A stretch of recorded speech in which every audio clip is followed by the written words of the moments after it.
if you know anybody with a genetic disease, if you know anybody who's gotten old, like the human body is also deeply flawed. For the first time, we have tools to address the most foundational layer of our biology. That's the code that we run on, our DNA.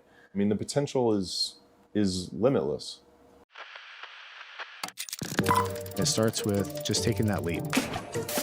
Man, you have to work hard. You have to be incredibly smart. Choose something that even if it fails, you are going to be proud of it. Doesn't matter how badly you've gone beaten in battle. Be kind, be kind, be kind. Become a better person, a better leader, the better business. Go with your gut. I'm Samuel Donner, and this is Finding Founders. Hey, how's it going? Hello, how's it going? Good.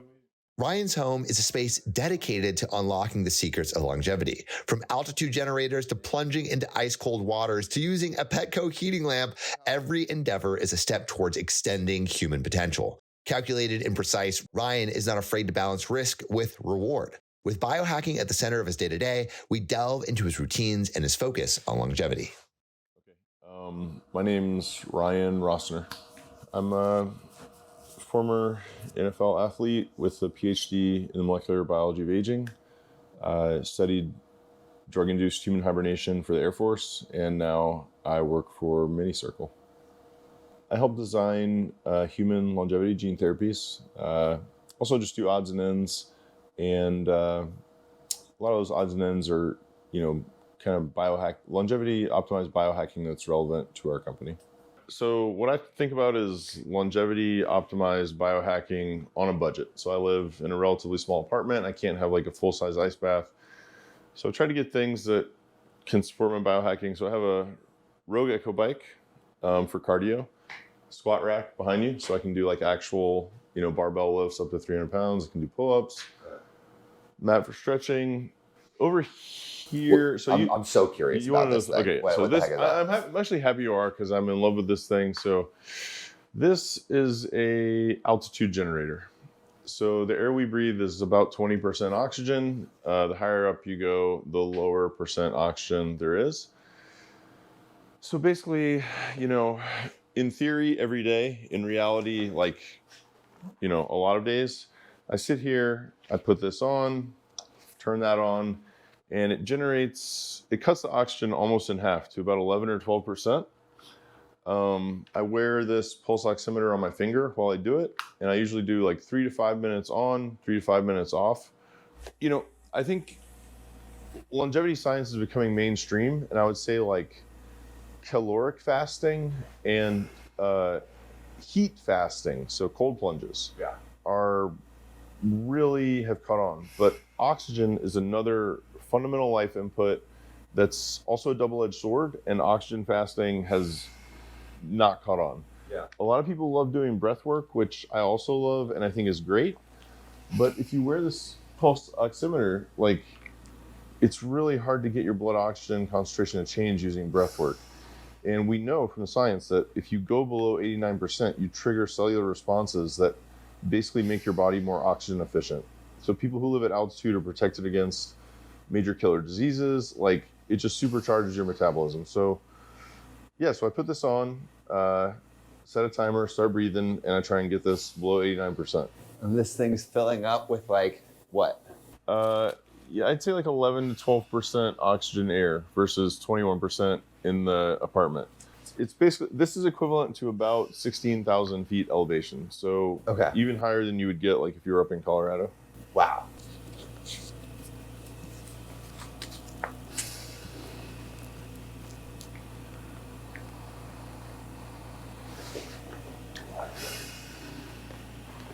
And it usually takes maybe 1 to 2 minutes to get this below 89. Okay, so here we go. So I just hit 87. The thing is, I've worn this pulse oximeter without the mask and held my breath for 3 minutes, and it barely budged. So just a couple of minutes on here really changes your cellular oxygen exposure, to my mind, a lot more efficiently and effectively than even pretty, intense breath work. Do you begin to feel lightheaded at all? Yeah. You do. Have you ever passed out on the machine? I've been close. I have a buddy who used to ride with Lance Armstrong.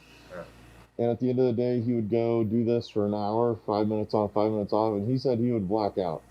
I don't feel like that's a particularly significant risk. Right. But yeah, I mean, biohacking carries risk. Like, so you got to be careful, yeah. What kind of risks do you think you're willing to take and not willing to take? I think, well, I mean, flying to a location in Central America where I'd never been to and getting a human gene therapy was a big risk. That's when you went to Roatan to get the experimental gene therapy, the follistatin gene therapy? Yeah, I mean, a little over a year ago, I was like, this could be the last bad decision I ever get to make.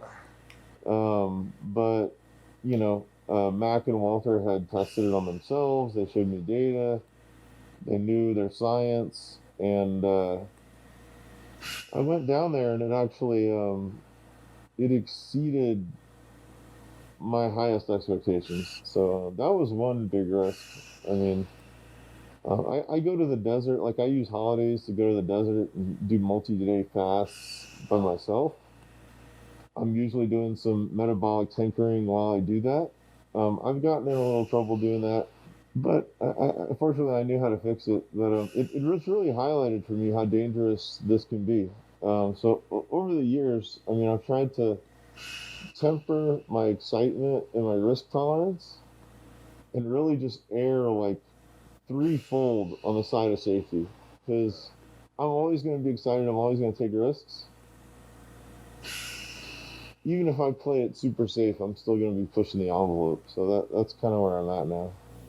What, like high level, what kind of happened out there that made you like kind of like scared you straight in a way?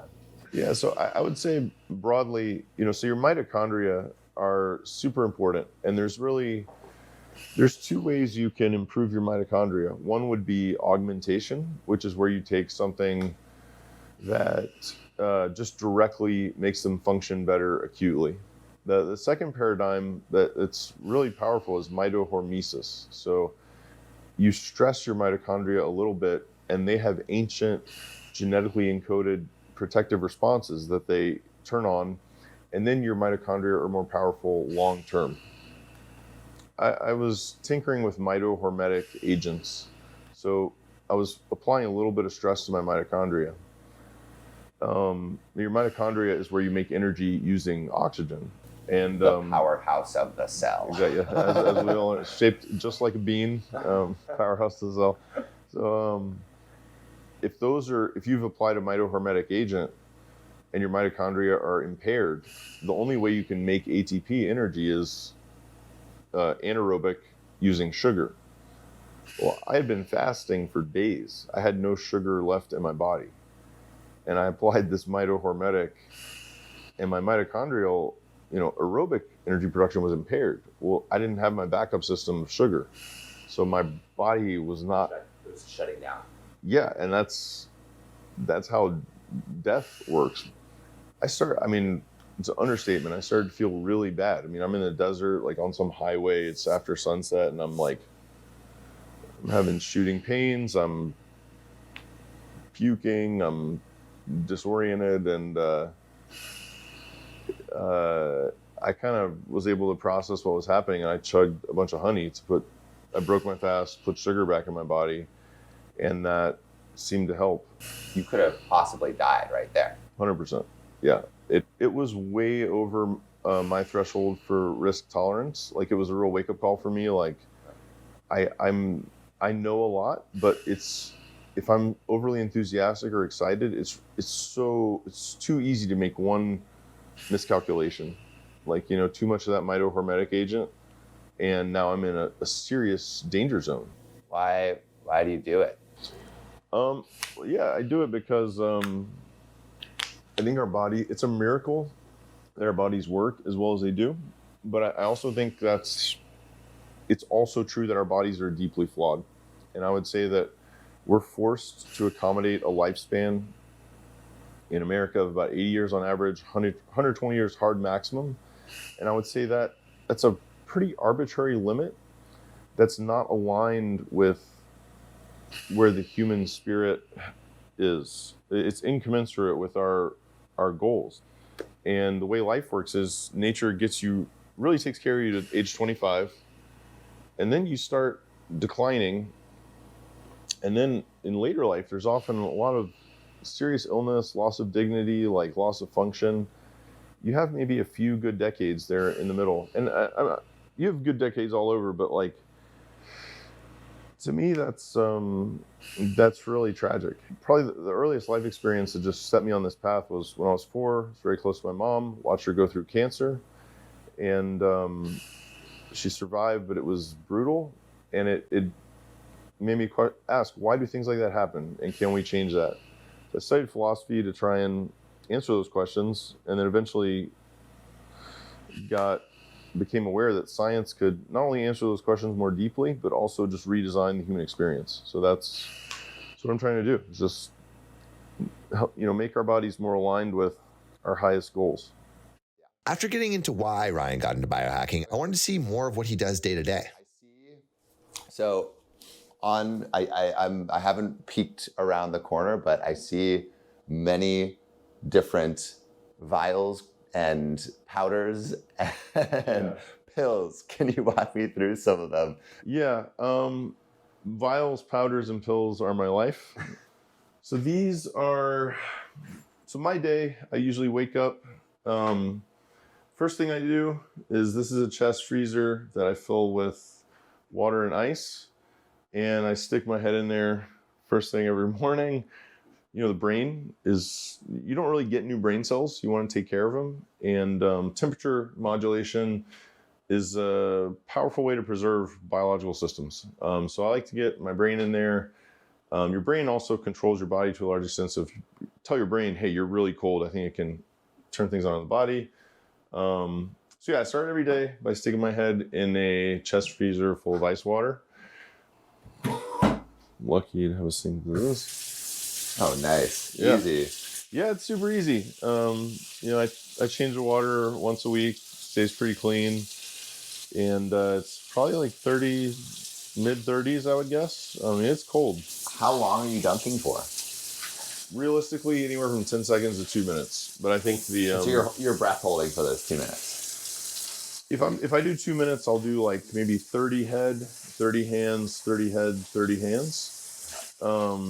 One super cool thing, and one of the reasons I'm like just really charged up about head submersion is something called the mammalian dive reflex. So if you hold your breath, submerge your head in cold water, and water goes up your nose, and also there's some sensors on your neck and your face, I think.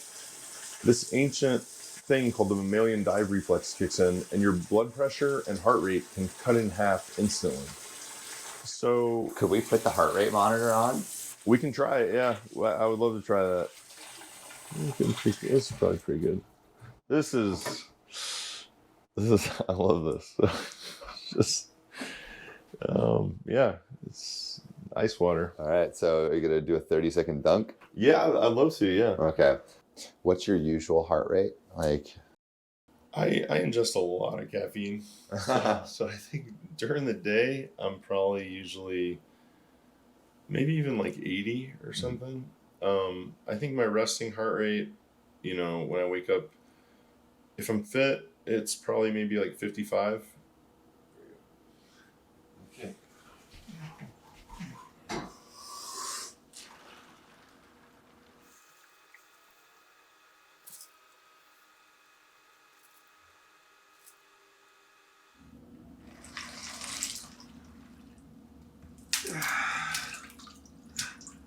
how does that feel? Feels great. So what I do, I put my hands in, I go like that for a little bit. So I actually got this from Huberman. He showed a cold glove you can wear during endurance exercise. And I think he said there's a place where arteries and veins meet in the palm of your hand. So if you make the palm of your hand really cold, it sends cold blood back to your heart and kind of cools your whole body. So in between head rounds, I do that. Do you feel more energized after that? Yeah, honestly, I think there's probably nothing that makes me feel better afterward than cold plunge. I mean, it is lower. We're hitting like 61 now. Yeah. 59. Honestly, I might have to. Yeah. I'll hit this in solidarity. Okay. So when I get out, a lot of times I'm like pretty dizzy. Yeah. Yeah. Let's see.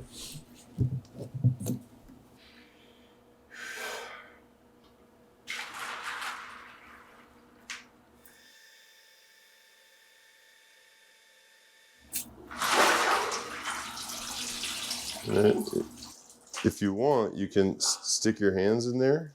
Oh yeah. And so go like this, like you're grabbing. Yeah. For maybe 10 to 30 seconds. Yeah. There you go. Well done. Yeah, I'm excited you tried it. High five. Yeah. I'm getting the dizziness. Yeah. But I feel alive. The dizziness is how you know it's working. All right. So here's a cool thing that no pun intended this is a nice contrast. So speaking as a scientist, I am not 100% sure that this works, because I guess this would be like broad spectrum infrared and red light. But a lot of the devices are expensive. This is a reptile heating lamp from Petco. It was like $30. And I'm optimistic that it's beneficial, and I don't think it's likely to be too harmful, especially if I wear the goggles, which prevent me from blasting my eyes with infrared. So, go like this.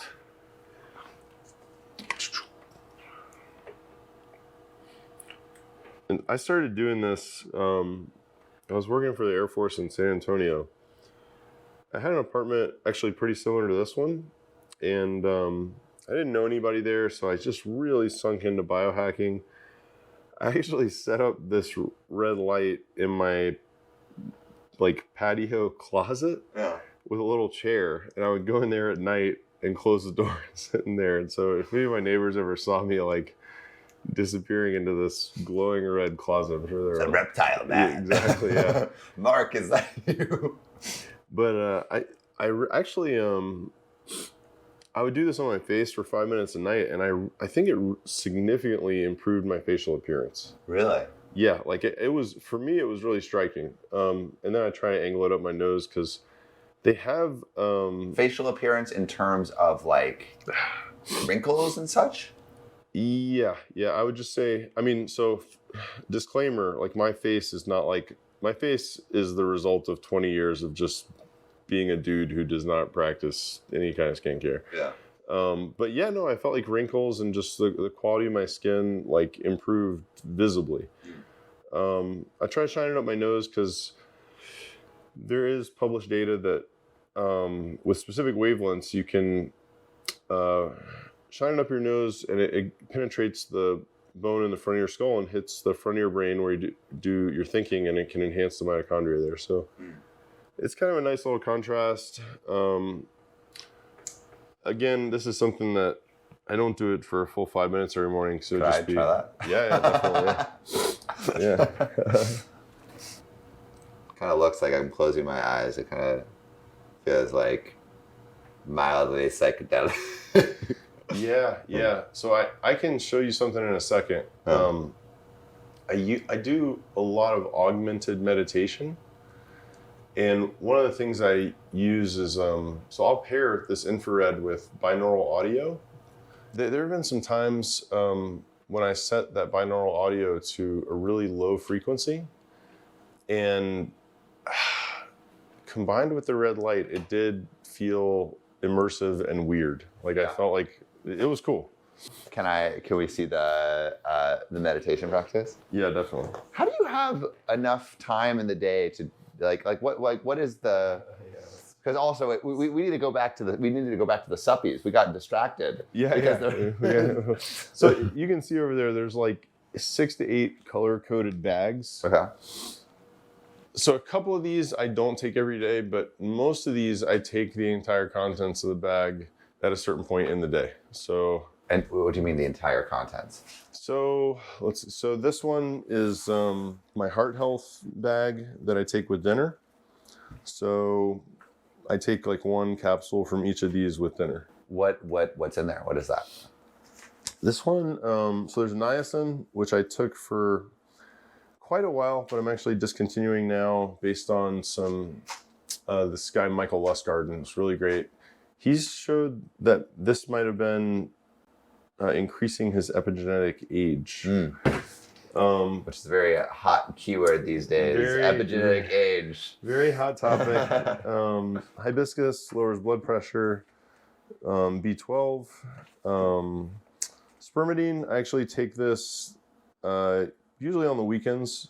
There's a bunch of stuff. There's stuff I do every day, stuff I do every week, stuff I do every month, and stuff I do every year. If I make it any more complex than that, I just lose track. So sulforaphane, olive leaf extract. This is kind of the big parts of my cardiovascular strategy are extra virgin olive oil, cardio, and some other things, but this helps. I actually brought Mac would probably make fun of me because I was really proud of this, but my LDL is 36 right now.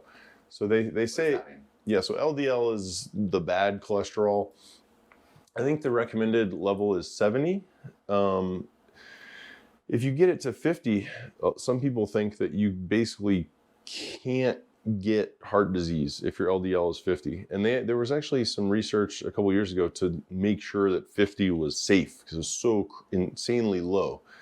They found a few people in these big studies who were as low as 25. And mine is 36. So I'm like a big dude, but my LDL is super, super low. So what are all these other pill bags? Like what are the categories? So that's heart health. That's heart health. This is first thing in the morning. This is nootropics, which I take occasionally. This is actually really cool. These are custom powders that I made that I sip on at work or one of them. Custom powders? Yeah. So this is my life is like, because pushing the envelope, what's available. So well, right now this one just has sodium bicarbonate, aka baking soda, potassium bicarbonate, and then vitamin C and stevia for flavoring. But yeah, I spend a lot of time over here in this much less presentable area. Me making it much less presentable too. Yeah. Sorry. So I mean, stuff like this looks very chemically, but it's nothing crazy. Just but this looks chemically. Won't explain what it is. Yeah, okay. Nothing crazy. But I mean, when you get something like this, like people know, oh, it's creatine. When you get stuff from a chemical supplier, can be a sign that like, okay, you're including ingredients that are maybe not on the market widely yet. Yeah, well, I was talking to some other people about like the gray market for some of these things. Yeah. What is the gray market for like supplement? Like for example, I have like lipomas and the doctor's like, oh, like the only option is surgical removal and then you have scars everywhere. But there's this thing that dissolves like fatty tissue that I think it was TEP was like, oh, they use it usually like for chin stuff and like cosmetic, but that should probably do it. And then it's like, oh, you just buy that online on the gray market. Yeah, I think that's an excellent example because you have a health condition that, like, understandably, you want to treat and you don't want to get a bunch of invasive surgery and scars everywhere. So, like, our knowledge of what we can do for our health is advancing really rapidly. And I think it can be hard for the system to keep pace with that. So I think we should embrace gray markets and try to, I don't know, keep them as a space that's really like alive and responsive to people's interests, but also try to keep them reasonably safe.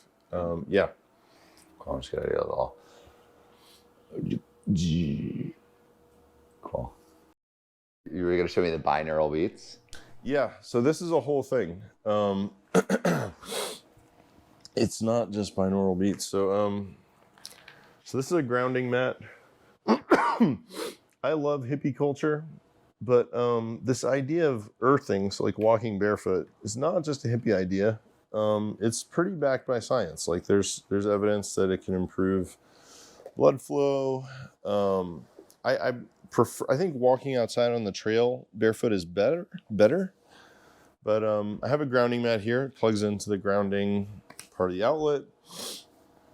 So this is called TDCS. It's basically electrodes that you hook up to your head, and it sends electricity through your brain. Might take me a second to find that and set it up. I'll show you the binaural audio. So you play 2 different tones in each ear. So in your left ear, you might have like 100 hertz, which is the frequency. In your right ear, you might have like 110. So if you had 2 speakers in the room playing 100 and 110, the physical sound waves would hit each other and average out, and you just get a wave of 105.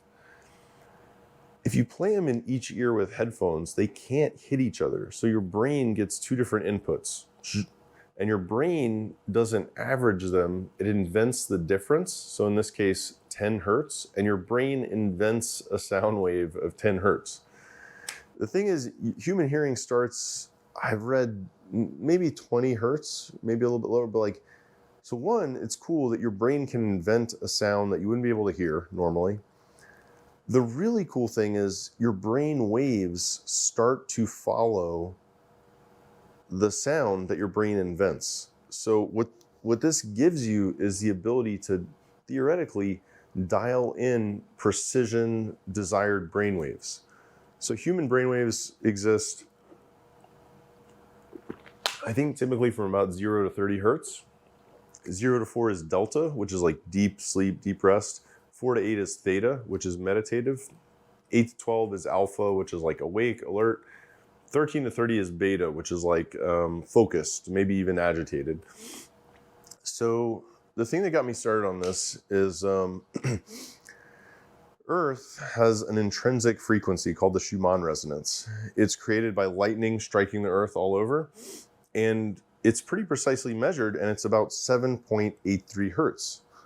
This is really cool because 7.83 hertz is just on the border between our theta and alpha brainwaves. So like right between kind of meditative and awake alert, which is sounds like a very natural, healthy place for brainwaves to be. So I was like, whoa, if I get a precision tone generator and play like 100 and 107.83, my brain will invent a sound wave that's harmonized with the Earth's intrinsic frequency. My brainwaves will basically tune in to the Earth. Then I got the idea that, okay, what's the universal language? Probably math is a strong contender. So if I could set my brainwaves to a universal mathematical constant, like pi, 3.14, one, I'd be in delta, which is like hard to achieve and a super low. So I started playing with like trying to achieve delta brainwaves set to universal mathematical constants like pi. And I would say it's definitely fun, and it feels weird. Like I feel like it, and other people who have tried it with me, they say it brings them to a deeply relaxed state. And who knows, if there's anything out there in the universe, I feel like if you're gonna tune in to something universal, you would probably want to tune into a frequency that's a universal mathematical constant. So something that might also that I heard recently is that like the Rain Man, the real Rain Man. Okay. Whenever you said a prime number, he would get a warm feeling in the front of his head. That's crazy. And we were talking about like what that meant like the other night. But I mean, I think there probably is something to be said about like tuning into specific numbers. Yeah, I think I would have to agree. Yeah, so this would take a second to set up. So turn this on. Okay. So I found a cool program. Seems to be capable of precision, and you can make. So here are some of my custom made beats. We'll go with since I have my feet on the grounding mat, we'll go with the Schumann resonance. I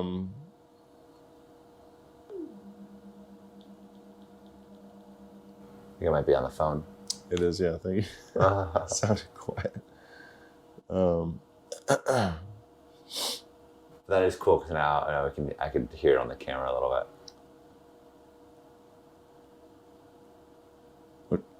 Okay, got it on the headphones.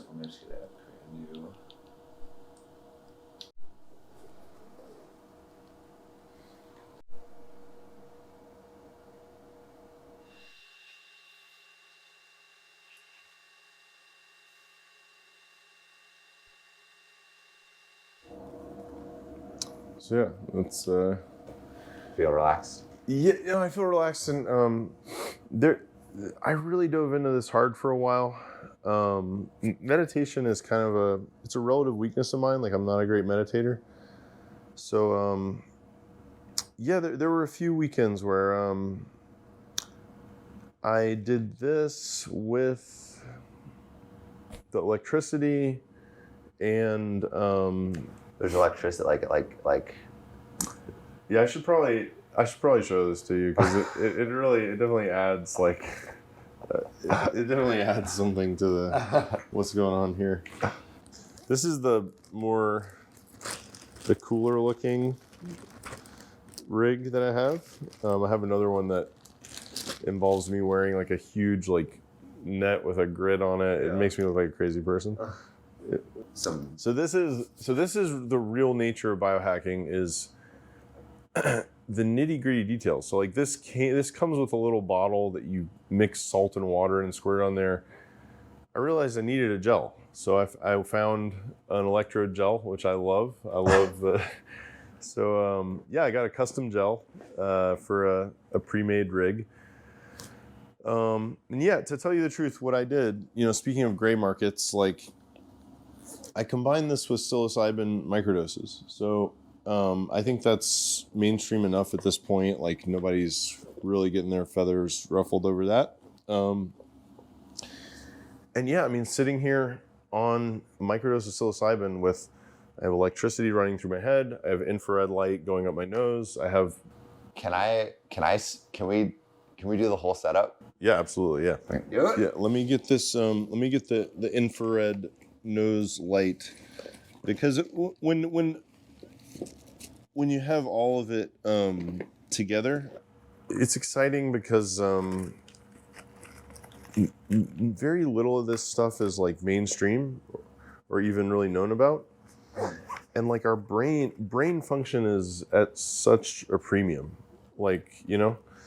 so I'm excited to just put this stuff together, and honestly, yeah, combining it with a microdose, like I definitely felt stuff that was just cool and interesting. Yeah, so first things first, the TDCS. So strap that on. And that's sending a signal through your head, like an electrical signal through your head. Yeah, there's a cathode and anode, so electricity is flowing out of one of these and into the other one, and it's going through my brain in the process. Okay. So to put it shortly, you're electrocuting your brain.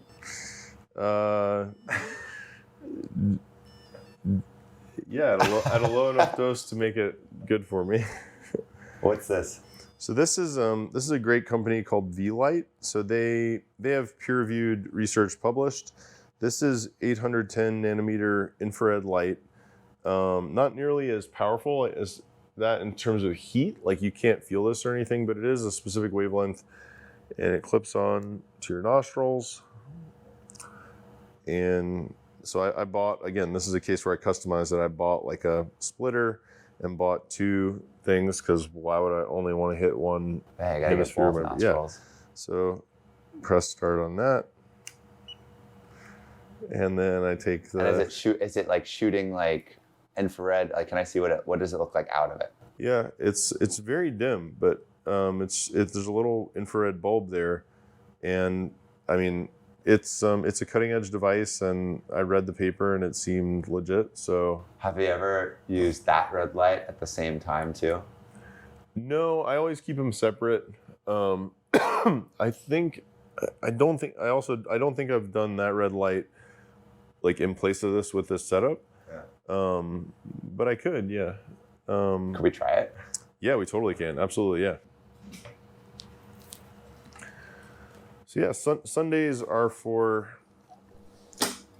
Sunday is like, meditation, ice bath, sauna, anything like. Do you need the goggles? Yeah, probably. Let's see here. Thank you. This is such a cool setup. Very equipment dense at this point, but that's okay. Yeah, so okay, that's working pretty well. So I got this, and the last layer. So yeah, my feet are on a grounding mat, which is sending electricity up through my body. Got electricity going through my brain from this device, infrared going into my brain from here, 810 nanometers. Additional infrared here, which I'm gonna aim at my face once I lower the goggles. I'm gonna get these headphones on, and we're gonna have binaural audio, theoretically, potentially tuning my brain into Earth's intrinsic frequency, 7.83 hertz, Schumann resonance. So, ooh, that's cool.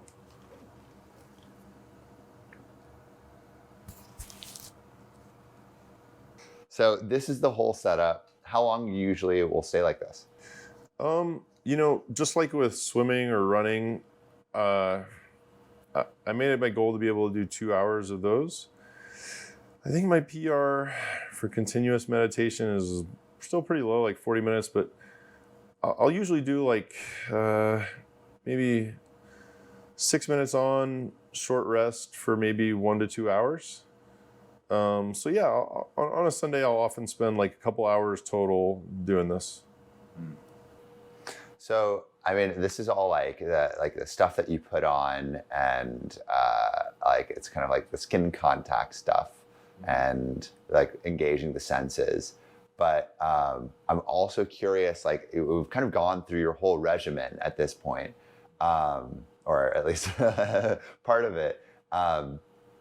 Why did you decide to get the follistatin gene therapy, and like how did you discover it? Yeah, so I had a great mentor for my PhD, and that really led to me having a great network. I was at the American Aging Association conference. I had just wrapped up about 6 months of postdoc work for the Air Force, and was kind of burned out and looking for a new direction. Really, really gung-ho about kind of cutting edge biohacking. So I was talking to this guy at the conference who was really great at networking, and he was like, okay, where are you gonna be? What do you wanna do? What do you not wanna do? What's your skill set? He took my information and kind of processed it, and he was like, you should talk to Mac Davis in Austin. So I met Mac, and this was maybe a year and a half ago at this point. So when I met Mac, it was like, there's just some people, you have this immediate shared enthusiasm for science. And that was really apparent with Mac. And I love that because I thrive on that. So Mac was like, yeah, we can get you into our clinical trial for follistatin gene therapy. I don't particularly need more muscle mass, but follistatin has other benefits. It's pretty safe. And really for me, it was like a foot in the door to this world of really advanced therapies, and that's extremely valuable for me. So, again, Mac seemed credible. He had tried it on himself. He showed me data. They explained how it worked, and it checked out scientifically. So, yeah, I just was like, let's do it. Absolutely, let's do this. And what number test subject were you? I think the whole trial had maybe 43 people, and I was in one of the first so I was probably test subject number 20 to 25, maybe like 15 to 20 approximately. Yeah. And so why were you not nervous? Or were you nervous going in? Like, cause like being the test subject in the 40s like that's, I feel like a lot of people maybe who are not in this world would be pretty nervous about that. I was very nervous. So I was flying to a location in Central America I knew very little about to receive gene therapy that, you know, I knew as much as I could about. But it was just an opportunity I didn't want to pass up. So I said yes, went down there and just kept my wits about me. And, you know, when I went down there, everything exceeded my expectations, like the professionalism, the people involved. So I felt at ease pretty quickly, and it paid off. I mean, the networking I did when I was down there, I learned about cutting edge therapies through the people who were down there also doing this. It just paid off in every way possible. I think, and the physical and health benefits, I think, have been real as well. So you got injected. Yeah.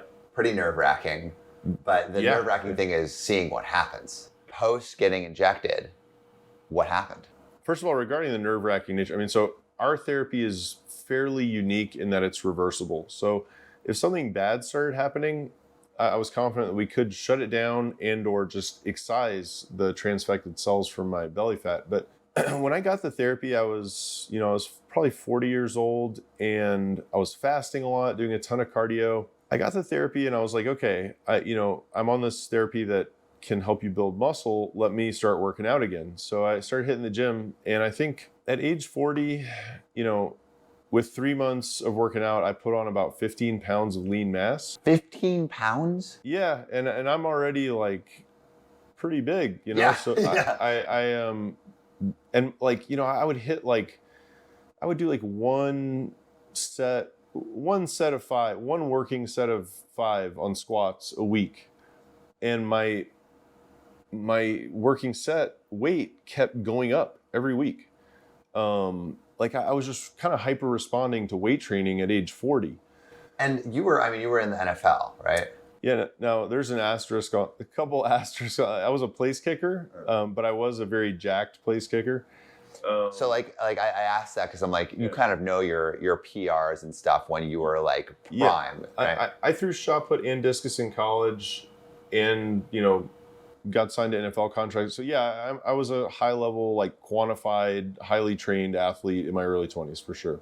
So when you're starting to hit these new weights, like how close did you get to the PRs from your 20s? I would say at first, so my lean mass actually definitely hit its highest value since my days in the NFL. Wow. In terms of my lifts, because my squat, deadlift, power clean were like really high back then. I didn't get close to those at first, but now I've actually been doing power cleans and snatches for the first time in probably 20 years. And I'm moving some weight. Like I feel like those older numbers, like on hang cleans, for example, are maybe doable again.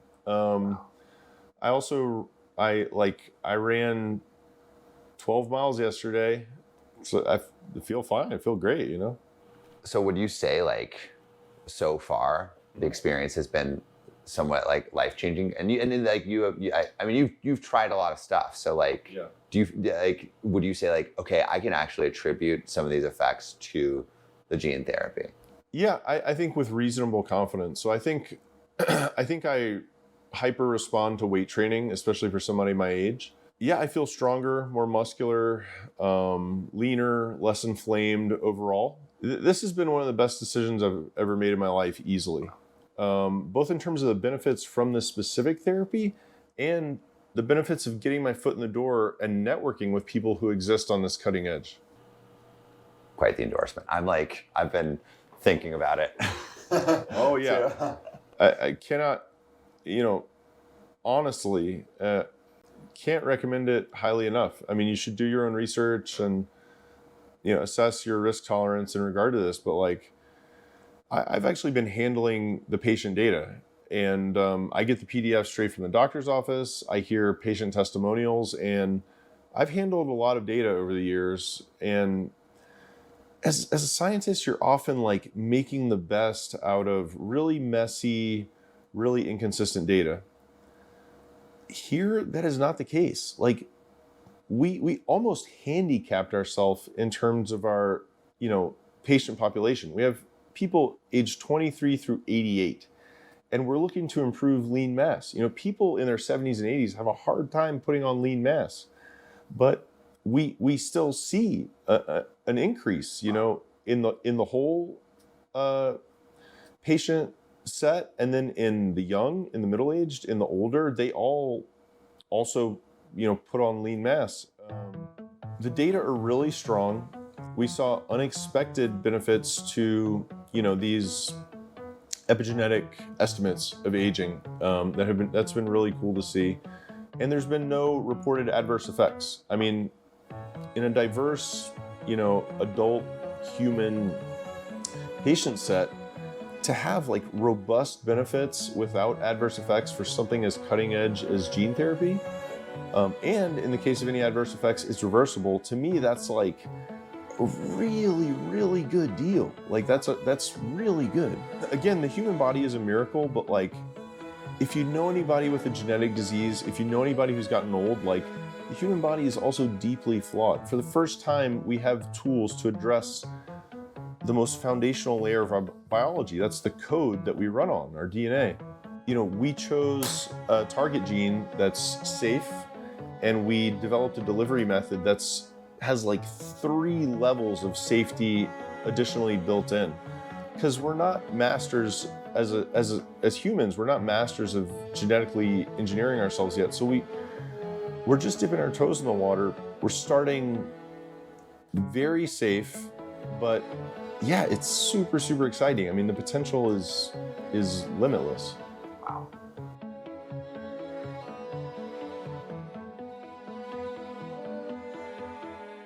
Thank you so much for listening. If you haven't already, make sure to subscribe, rate the podcast 5 stars, and share with a friend.